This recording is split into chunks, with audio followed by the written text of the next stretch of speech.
अक्सर एक आम आदमी सोचता है कि मुझे बैंक से जाकर के राय लेनी चाहिए, चाहे वो सरकारी बैंक हो, चाहे प्राइवेट।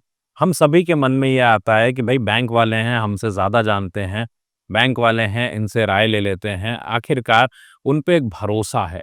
तो किस-किस बात का ध्यान रखना चाहिए जब भी आप बैंक वालों से पूछने जाते हैं, किसी भी बैंक कर्मचारी से आप पूछें, चाहे निवेश से रिलेटेड हो, चाहे आपको लोन से रिलेटेड हो, तो किन बातों को ध्यान में रखना चाहिए क्योंकि हम उनको एडवाइज़र मानते हैं। नमस्कार, मैं हूं विप्लव Majumdar, I am founder of plan your world.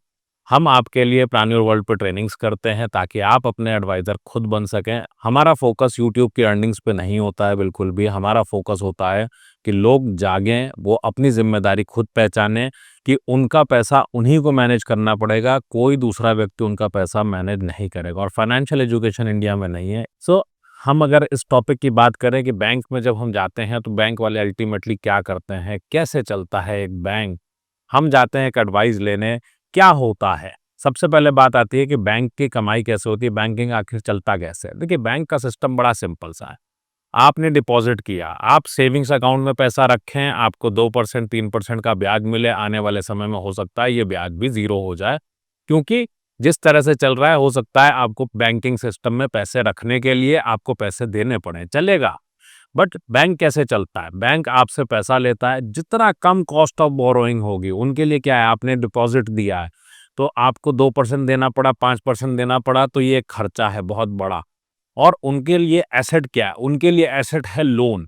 वो उस पैसे को आगे किसी ना किसी बिज़नेस में दे रहे हैं, किसी होम लोन में दे रहे हैं या पर्सनल लोन में दे रहे हैं। जब लोन पे दे रहे हैं तो ब्याज का एक डिफ़रेंस है। आप तो देना है 5% 4% या एफडी का 7% और आपको देना है 1 ही साल के लिए। लेकिन लोन ले रहा हूँ मैं अगर बैंक से, मैंने 10 साल का लोन लिया, मैं दे रहा हूँ 9% 10 साल के लिए।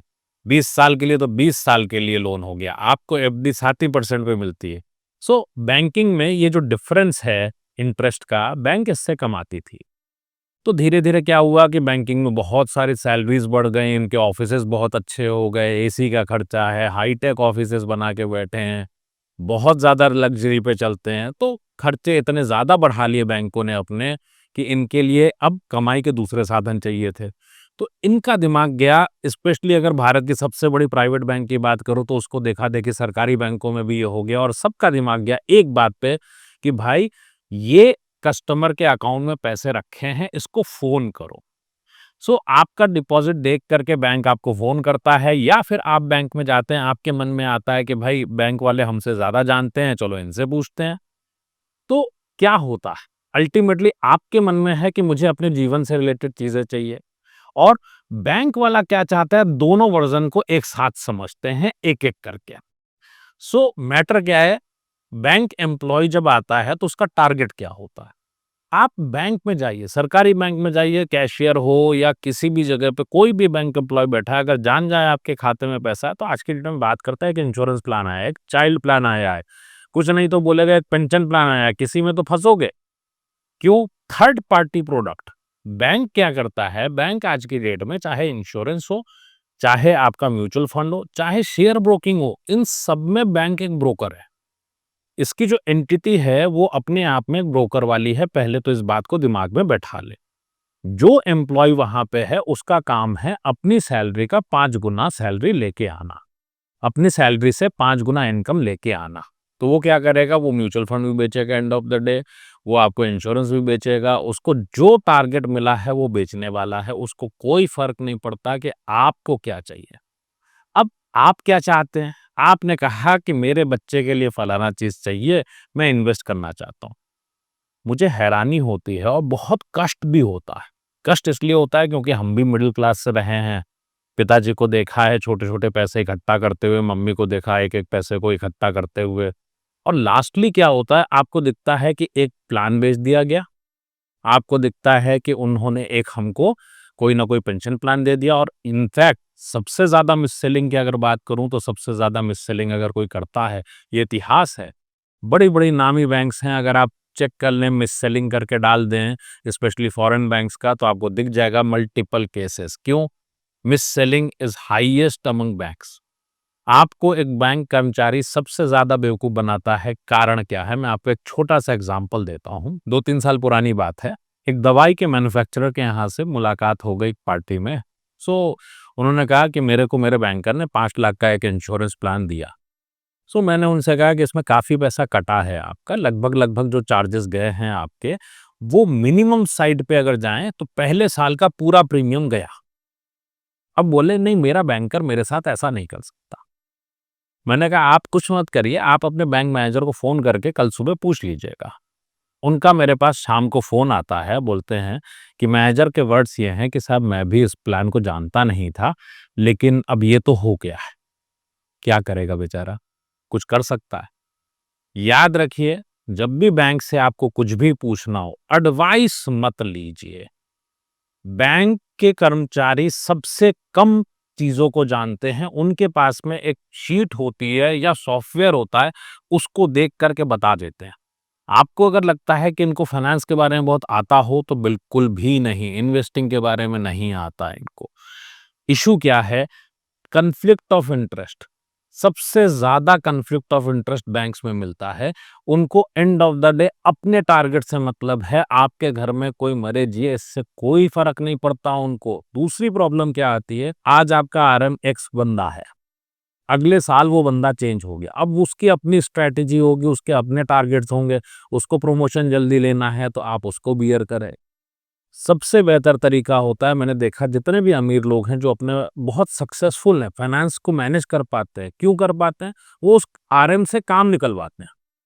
क्या करेंगे? लोन चाहिए तो ले लेंगे, जब इंश्योरेंस चाहिए होगा तो बोलेंगे सिंगल प्रीमियम दे दो, और नहीं तो ऐसा प्लान दो जिसमें अगले साल मैं पैसे नहीं दूंगा, क्योंकि उनको भी पता है कि रेगुलर प्रीमियम पे अगर पैसे 20 साल दिए तो बहुत नुकसान हो जाएगा।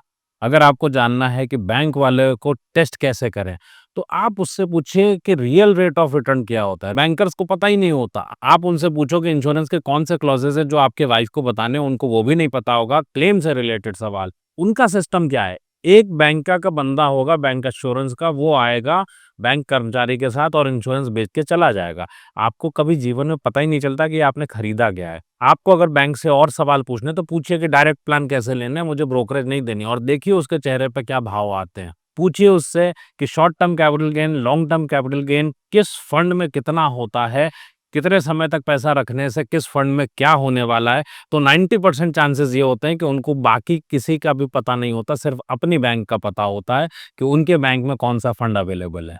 फाइनेंशियल अवेयरनेस सबसे बढ़िया टूल है आपके लिए अपने पैसे को बचाने का। बैंक से जब लोन की बात आती है तो बैंक आपके साथ क्या करता है? बैंक आपको आके बोलेगा सर, हम बैंक से हैं, आपको एक इंश्योरेंस लेना ही पड़ेगा और फला फला आदमी से लेना पड़ेगा। आपने क्या करना है? आपने बोलना है भाई लिखित में दे दो। सैंक्शन लेटर हाथ में आ गया, उसके बाद आपने सिर्फ इतना बोलना है कि लिखित में दे दो कि इसी आदमी से आपको इंश्योरेंस पॉलिसी लेनी पड़ेगी। इतने रुपए की इंश्योरेंस पॉलिसी। अब मैंने क्या देखा, 1 करोड़ का लोन है।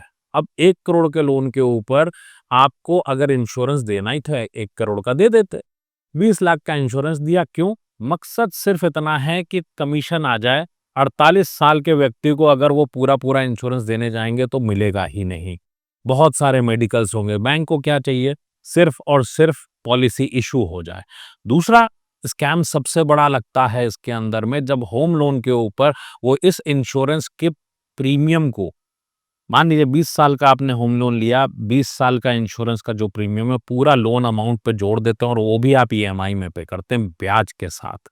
सो इस तरीके की चीजें होती हैं वहां पे। नेक्स्ट एक पॉइंट क्या निकल के आता है, आप जिस बैंक में जाएंगे, आप सरकारी में जाओ या आप प्राइवेट में जाओ, हर किसी का अपना म्यूचुअल फंड है, हर किसी का अपना एक इंश्योरेंस कंपनी है।